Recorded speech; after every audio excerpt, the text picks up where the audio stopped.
RER, information. Nous retrouvons tout de suite le journal présenté par Éric Michel. Bonjour. Bonjour à tous. L'affaire du défrichage illégal dans les Hauts-de-Sainte-Marie renvoyée.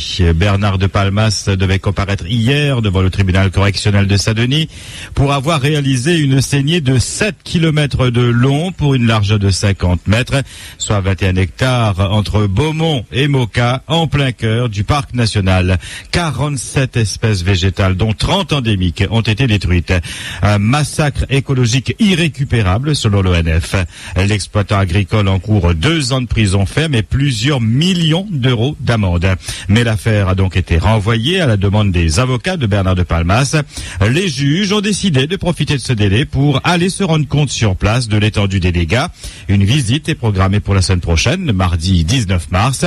Une audience technique a été aussi fixée pour le 11 avril prochain. Et puis le dossier sera ensuite réexaminé lors d'une audience le 11 juillet prochain. Une dizaine de pêcheurs marrons étaient également jugés hier et ils ont été interpellés alors qu'ils pêchaient dans le lagon dans l'ouest. Certains avaient pris près de 20 kilos, difficile là, de plaider un simple carry. Et ils avaient même réussi à agresser les hommes de la brigade de nature. Des peines de 500 € d'amende à 5 mois de prison avec sursis ont été prononcées. Clément, âgé de 40 ans, était lui poursuivi pour une chasse au tang hors saison et sans permis du côté de Sainte-Rose. Il a été condamné à payer une amende de 8 € dans un délai de 60 jours. Sinon, il ira en prison pour 2 mois. Une peine assez rare, a tenu à préciser le juge. Une quinzaine de membres de l'association pour le maintien des activités traditionnelles au cœur du parc national ont manifesté hier devant le tribunal pour apporter leur soutien à Bernard de Palmas, mais aussi aux autres braconniers. Et votre question d'actualité aujourd'hui, êtes-vous fier que la Réunion possède un parc national? Trouvez-vous que ce parc, toutefois, entraîne beaucoup trop de contraintes? Estimez-vous qu'il faut protéger notre environnement pour les générations futures? Et puis, comment expliquez-vous le peu d'intérêt des Réunionnais pour ce parc national? Vos réactions et témoignages à 9h, 11h et 17h sur le 47 2x33 et le 47 2x34. Sur Facebook aussi, rendez-vous sur la page RER Radio officielle. Et puis vous avez aussi notre site internet www.rer.ru. RER. Un gramoun de 73 ans a fait hier en début d'après-midi une chute mortelle dans une ravine chemin d'Oressamy à Mont-vers-les-Bas-Saint-Pierre. Le septuagénaire est tombé d'une hauteur de plus de 20 mètres. Malgré l'intervention rapide des secours, il n'avait plus rien à faire pour le malheureux. Il était déjà décédé. Une nouvelle victime sur la route. L'automobiliste qui a fait une sortie de route dimanche matin au niveau de Mont-Caprice en direction du Tampon n'a pas survécu à ses blessures. L'homme âgé d'une quarantaine d'années est décédé hier à l'hôpital de Saint-Pierre. Sa passagère grièvement blessée et elle hors de danger. C'est le 11e tué sur nos routes depuis le début de cette année. Les policiers du port ont découvert hier le cadavre d'un homme de 60 ans à la rivière des Galets. Le corps en état de décomposition se trouvait devant son domicile. Le médecin légiste n'a relevé aucune trace suspecte. RER. Le directeur du COGOR et l'ancien directeur du comité d'entreprise étaient jugés hier au tribunal correctionnel de Saint-Pierre. Il leur est reproché d'avoir détourné de l'argent du comité de gestion des œuvres sociales hospitalières de la Réunion entre 1997 et 2003. Ils se sont notamment payés des billets d'avion en puisant dans un compte dissimulé. Le préjudice est estimé à 22 000 € pour un total de 27 voyages entre la Réunion et la métropole, Maurice ou encore Madagascar. Le parquet a réclamé contre les 2 hommes 6 mois de prison avec sursis et 20 000 € d'amende. Les affaires de pédophilie touchant l'Église continuent d'être révélées et condamnées par la justice des hommes.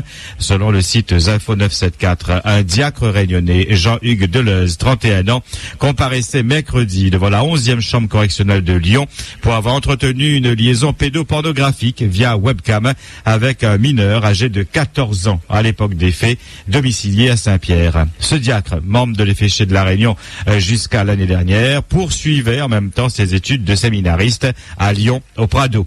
Les faits reprochés à Jean-Hugues Deleuze remontent entre septembre et novembre 2010. Il se masturbait devant sa webcam avec la participation du jeune adolescent. Plusieurs photos de sexe en érection de l'enfant et de lui-même ont été retrouvées sur son ordinateur. S'il a reconnu les faits, le diacre a expliqué que c'est l'adolescent qui le harcelait tous les jours. Défense balayée d'un revers de main par le président du tribunal qui lui a reproché de ne pas avoir eu la maîtrise de soi.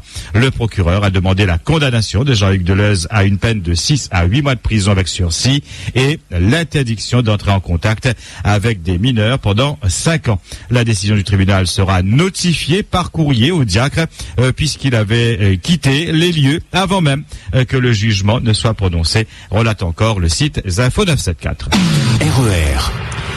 Le compte de campagne d'Éric Fruteau, candidat aux dernières élections législatives dans la 5e circonscription, a été rejeté par la Commission nationale des comptes de campagne et des financements politiques. C'est ce que révèle aujourd'hui le journal de l'île de la Réunion. Il est reproché au maire et conseiller général de Saint-André de ne pas avoir intégré dans ses comptes un bulletin municipal hors série en décembre 2011 et son livre Développons la Réunion. La CNCCFP a saisi le Conseil constitutionnel qui devrait rendre son arrêt d'ici le mois prochain. Éric Fruteau risque l'inéligibilité et donc ne pourrait pas se présenter aux élections municipales de l'année prochaine.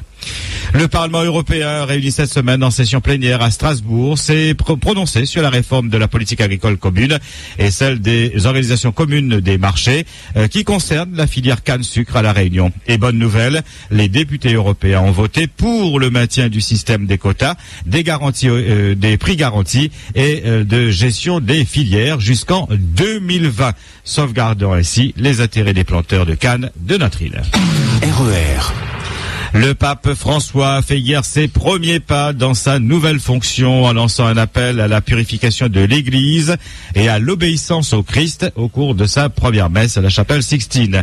L'Église n'est qu'une ONG si elle ne professe pas Jésus et n'accepte pas de porter sa croix, a lancé en termes plutôt directs le pape argentin aux 114 cardinaux électeurs réunis hier après-midi.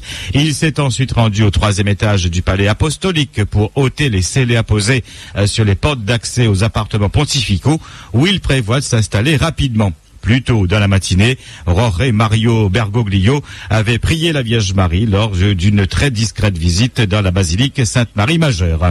Issu d'Amérique latine, le continent le plus catholique du monde, le nouveau pape a choisi le nom de François, du nom de l'un des saints les plus populaires du christianisme, Saint François d'Assise, qui abandonna ses richesses pour vivre dans la pauvreté.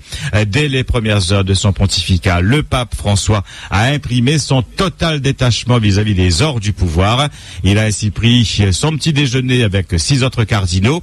Il a refusé la voiture spéciale qui devait le conduire de la basilique à la maison Sainte-Marthe, entrant dans le minibus avec les cardinaux qui l'ont élu lors de l'un des conclaves les plus courts de l'histoire.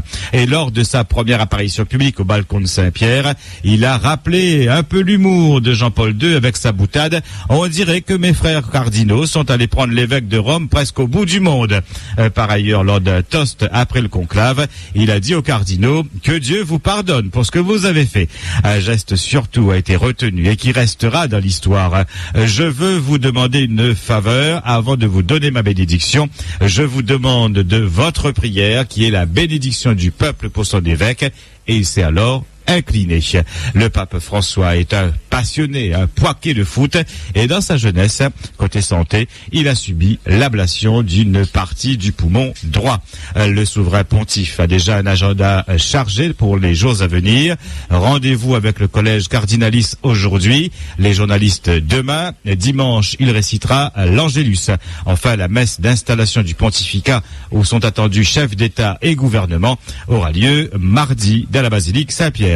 Seule ombre au tableau de cette première journée, l'élection d'un Argentin a fait ressurgir la controverse sur l'attitude de l'Église argentine pendant les années de dictature 1976-1983.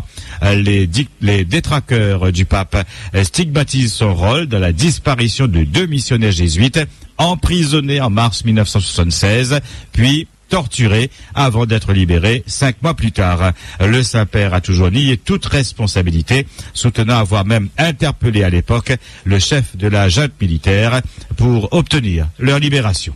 RER. En sport football, Ligue Europa, il n'y a pas eu de miracle. Battu au match aller, Bordeaux s'est une nouvelle fois incliné hier soir au retour devant le Benfica Lisbonne 3-2.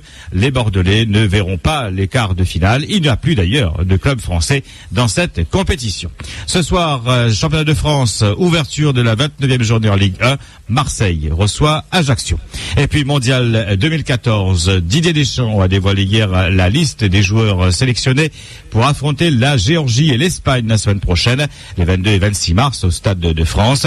Le Réunionnais Dimitri Payet fait son retour chez les Bleus pour ces 2 matchs comptant pour les éliminatoires de la Coupe du Monde au Brésil l'année prochaine. RER. 8h11 sur RER, c'est la fin de cette édition de ce 5-8. Merci de votre fidélité et de votre attention. Passez une agréable journée. RER, la radio qui vous transporte sur toute l'île.